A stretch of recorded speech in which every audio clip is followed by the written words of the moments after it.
Hello दोस्तों, मेरा नाम चंद्रशेखर है। आज के इस वीडियो में हम बात करेंगे कि अगर आप यूक्रेन में मेडिसिन की पढ़ाई कर रहे हैं तो कैसे आपको ट्रांसफ़र मिल सकता है हंगेरी में, पोलैंड में या यूरोपियन यूनियन की और कंट्रीज़ में। हम ये भी बात करेंगे कि ट्रांसफ़र किस ईयर तक पॉसिबल है। फॉर एग्ज़ाम्पल, अगर आप फोर्थ ईयर में पढ़ रहे हैं, फिफ्थ ईयर में पढ़ रहे हैं, तो क्या आपको फोर्थ या फिफ्थ ईयर में ट्रांसफ़र मिलेगा। हम ये भी बात करेंगे कि क्या स्कॉलरशिप्स अवेलेबल हैं हंगेरी में, पोलैंड में या किसी और ईयू कंट्री में आपकी पढ़ाई जारी करने के लिए। और हम ये भी बात करेंगे कि कैसे आपको अब ये एक्सप्लोर करना चाहिए कि अब आप किस कंट्री में ट्रांसफ़र लें या फिर दोबारा से अपनी पढ़ाई शुरू करें। इससे पहले कि हम आगे बढ़ें, मैं आपसे रिक्वेस्ट करूंगा कि आप हमारे यूट्यूब चैनल को सब्सक्राइब कर लीजिए, क्योंकि मेरा पर्पज़ है आपको 100% जेन्युइन इन्फॉर्मेशन देना। देखिए, हम बहुत सारे स्टूडेंट्स के साथ काम कर चुके हैं जो इस समय हंगेरी में मेडिसिन की पढ़ाई कर रहे हैं और पोलैंड में मेडिसिन की पढ़ाई कर रहे हैं। मैं खुद रिक्रूटर हूँ। हंगेरी में बहुत सारी यूनिवर्सिटीज़ के लिए मैं खुद हंगेरी में पढ़ चुका हूँ और इसके अलावा मैं अब तक करीब 30 कंट्रीज़ में ट्रैवल कर चुका हूँ। तो जो भी मैं आपको बताने वाला हूँ, ये हमारी बहुत एक्सटेंसिव रिसर्च और एक्सपीरियंस पे बेस्ड है। अब हम बात करते हैं ट्रांसफ़र की। देखिए, पिछले साल यूक्रेन में वॉर शुरू हुआ और हज़ारों हिंदुस्तानी बच्चे जो मेडिसिन की पढ़ाई कर रहे थे यूक्रेन में, उनका जो डॉक्टर बनने का सपना था वो मतलब अधर में लटक गया है। और इंडियन गवर्नमेंट ने बड़ा अच्छा काम किया कि वो वापस आए, उनको रेस्क्यू किया गया। लेकिन वो अपनी पढ़ाई कैसे आगे बढ़ा सकते हैं, ये बहुत अनसर्टेनिटी वाला मामला बन गया है।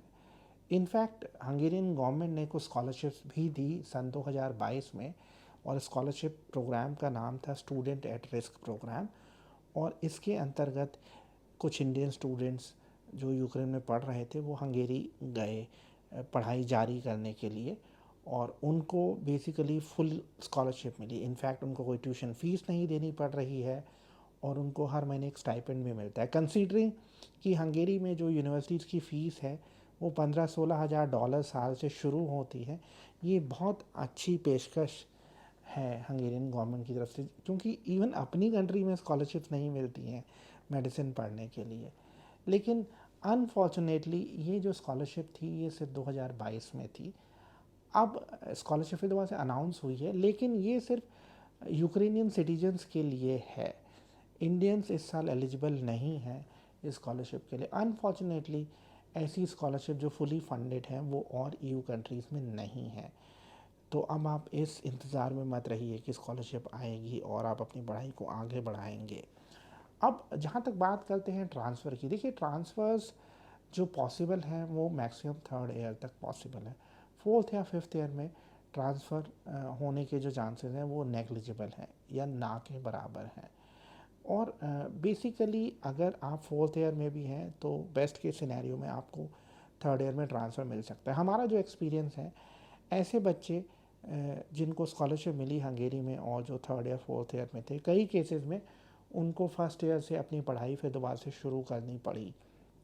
उसके रीज़न थे, कईयों के क्रेडिट्स नहीं अवेलेबल थे, कईयों के पास ट्रांसक्रिप्ट्स नहीं थी। कुछ केसेस में जो यूनिवर्सिटीज़ हैं हंगेरी में, उनको लगा कि इनका करंट लेवल ऐसा नहीं है कि ये हंगेरी में थर्ड ईयर की पढ़ाई कर सकें, तो उनको सही तरीके से मतलब उनके असेसमेंट के बेसिस पे प्लेस किया गया। तो ये चीज़ समझ लीजिए कि फोर्थ या फिफ्थ ईयर में ट्रांसफ़र मिलना नहीं पॉसिबल है। अब अगर हम बात करते हैं कि ऑप्शंस कौन सी अच्छी हैं, देखिए हंगेरी बहुत अच्छा ऑप्शन है, पोलैंड बहुत अच्छा ऑप्शन है, जर्मनी भी एक ऑप्शन हो सकता है। लेकिन जर्मनी में आपको कम से कम B2 लेवल की जर्मन आनी चाहिए, तो आप जर्मनी में अपनी पढ़ाई आगे बढ़ा सकते हैं। हंगेरी में बेसिकली 4 मेडिकल यूनिवर्सिटीज़ हैं, और इसके अलावा पोलैंड में बेसिकली दर्जनों यूनिवर्सिटीज़ हैं। तो मैं कहूँगा अगर आप चाहते हैं कि आप अच्छे से अपनी पढ़ाई को आगे बढ़ा सकें तो हंगेरी और पोलैंड बहुत अच्छे ऑप्शंस हैं।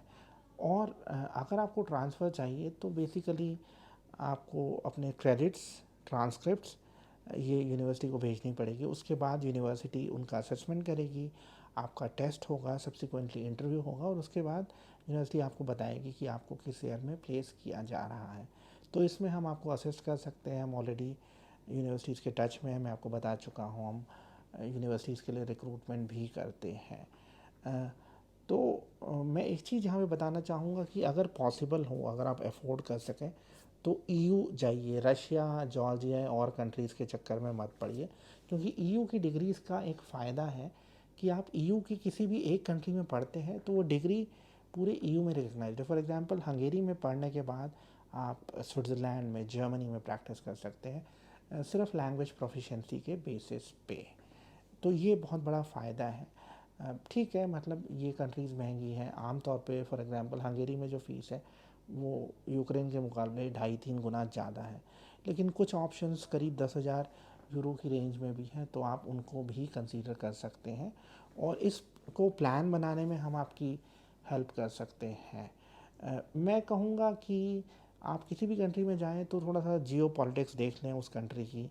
अब जैसे जॉर्जिया ट्रेंडिंग है, लेकिन एक चीज़ मैं आपको बता देता हूँ, जॉर्जिया सन 2008 में ऑलमोस्ट वॉर के वर्ज पे था रशिया के साथ।